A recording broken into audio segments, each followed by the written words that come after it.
สวัสดีทุกท่านเนาะวันนี้ PCP อาสาสิมารับอยู่ก่อน PSA เนาะเข้ามาจัดอยู่สหรัฐอเมริกาโดยตรงนะทีนี้เนาะอยู่สหรัฐโดยตรงใช้เวลา4 เดือนไปเนาะก่อนจะมาฮอดอยู่ประเทศเวียดนามเนาะที่ว่าของทางกายเนาะอันนี้มันจะจุดพิเศษของมันนี่ที่ว่ารุ่นดีกว่านะเนาะตอนนี้ประกาศให้ที่ว่า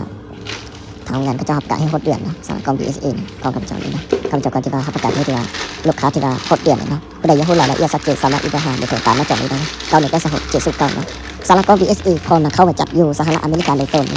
งสำหรับที่ว่าฝากก็มันจะตันเนาะและมันสามารถส่งได้ถึง1,000 เมตรเนาะคนจีนนี่มันส่งได้ที่ว่าคนจีนเอนี่มีแต่500 เมตรเนาะเขาจะส่งได้เนาะส่งความไกลได้เนาะตัวนี้สามารถส่งได้ถึง 1,000 เมตรเนาะ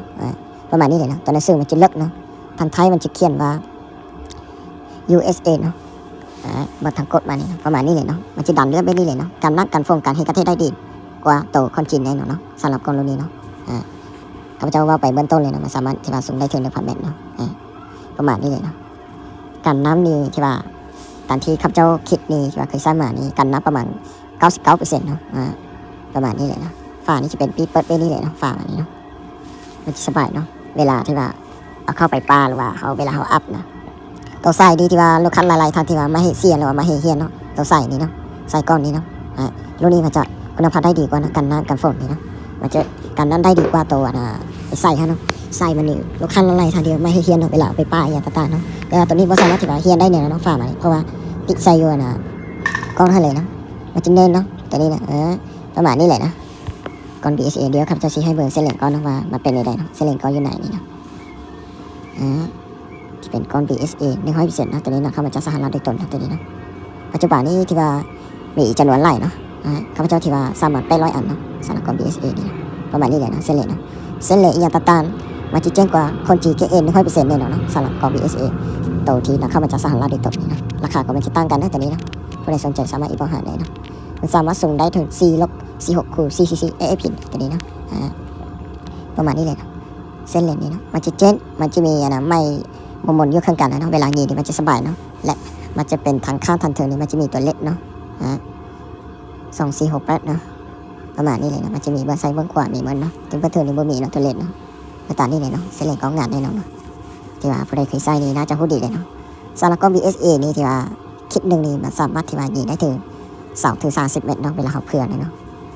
ต่อคิดเนาะเวลาเขาเพื่ออย่างต่างๆมาจะง่ายเนาะเพราะว่าตัวนี้มันจะเป็นที่ว่ากล้อง AFP เนาะตัวนี้เนาะมันบ่แม่นกล้อง AFP เนาะความหมายของกล้อง AFP นี่ที่ว่าเวลาไซส์ละเวลาเขายิงลูกมันจะขึ้นถึงหรือว่าลงเท่านั้นเนาะมันจะบ่มีไซส์กว่าน้อยสุดเนาะ AFP เนี่ยมันจะไปไซส์กว่านี่เนาะประมาณนี้เลยเนาะเป็นก้อนที่ว่า BSA เนาะเข้ามาจากสหรัฐโดยตรงเนาะเส้นเหล็กก้อนก็สิประมาณนี้เนาะเส้นเหล็กก้อนที่ว่าจะประมาณนี้เนาะที่ว่าส่วนใดผู้ใดที่ว่าท่านใดที่ว่าสนใจสามารถอีบอกหาเบอร์โทรตามหน้าจอนี้ได้นะ9183679เบอร์โทรเลขเบอร์แอดเบอร์เดียวกันเดี๋ยวเขาจะชี้ให้เบอร์ทางกรมมาทางกรมมาประมาณนี้นะสำหรับก้อน BSA ดีที่ว่าเป็นก้อนที่ว่าลูกดีเนาะข้าพเจ้านำเข้านี้เนาะเอาประกันให้เลยนะโคตรเดือนเนาะถ้ามีภายในโคตรเดือนสามารถที่ว่าตีกลับได้ 100% เนาะสำหรับก้อน BSA ของข้าพเจ้านี่เนาะพอทางงานเขาจะทำการให้โคตรเดือนเนาะนะครับท่านใดที่ว่าสนใจเวทใดเกี่ยวกับกล้องเกี่ยวกับปืนอารมณ์สามารถที่ว่าทหารเบอร์โทรตามหน้าจอได้กันเนาะของข้าพเจ้ามีครบวงจรเกี่ยวกับปืนอารมณ์อย่างต่างๆเนาะประมาณนี้เนาะตอนนี้ซึ่งมันจะเลิกน้องเดียวครับจะเสียเบอร์ขับให้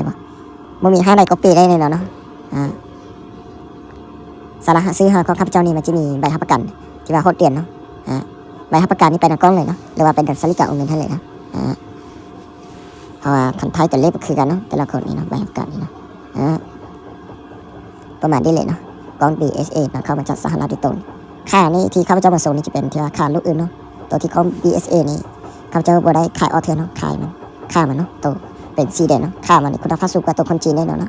สาระค่านี่มีจะมี2 มีดแล้วก็10 มีดนะปัจจุบันนี่ว่าผู้ใดใช้ปืนอารมณ์ลูกใดสามารถอีบอกหาได้เนาะเพราะค่าแต่ละลูกคือกันเนาะเส้นเหล็กก็สิประมาณนี้เนาะนี่ข้าพเจ้าใช้เบอร์อีกเท่านึงนะสำหรับเส้นเหล็กก้อนนี่เนาะที่ว่าดึงเข้ากล้องนี่มันจะค่อนข้างยากเนาะประมาณนี้เลยนะค่อนข้างยากอีหลีเนาะผู้ใดซื้อแล้วก็ไปเบอร์เองเนาะเส้นเหล็กก้อนยันตานี้มันจะเจนได้เนาะสำหรับที่ว่ากล้อง BSA นะเข้ามาจัดสหรัฐโดยตรงเนาะแต่นี้เนาะมันจะต่างจากคนจีน 100% เนาะการแหกกระแทกกันฟุ้งกันน้ำได้ดีเนาะของสหรัฐนี่เนาะมันจะต่างจากคนจีน 100% เนาะสำหรับกล้อง BSA นี่เนาะพิเศษเนาะมันจะแจ้งกว่าคนจีนเนาะสำหรับกล้อง BSA ข้าพเจ้าว่าอยู่ในบันเทิงกันเลยเนาะของสหรัฐนี่มันส่งได้ถึง 1,000 เมตรเนาะ 1,000 เมตรเนาะคนจีนนี่มันสามารถส่งได้ที่ว่า500 เมตรเนาะ ตัวนี้มันจะมีพิเศษเนาะสำหรับกล้อง PSA ที่ข้าพเจ้านำเข้าจากสหรัฐโดยตรงเลยมันจะเป็นคอนเทนต์ของมันนี่จะเป็น HD นะก็ HD นี้หลายๆท่านที่ว่าเคยใช้เคยฮู้เนาะแต่ว่าลูกค้ามือใหม่ยังไม่ทันฮู้เนาะก็ HD นี้เวลาที่ว่าเขาเน่งอย่างต่างๆนี่มันจะเจ๋งกว่าตัวกล้องธรรมดาเนาะพิเศษเนาะตัวนี้จะเป็นกล้อง AFP เนาะเขียนตามนี้เลยเนาะ in USA เนาะ Media EUSA เนาะเข้ามาจากนั่นนะผลิตจากอยู่ที่ประเทศสหรัฐโดยตรงเนาะตัวนี้เนาะ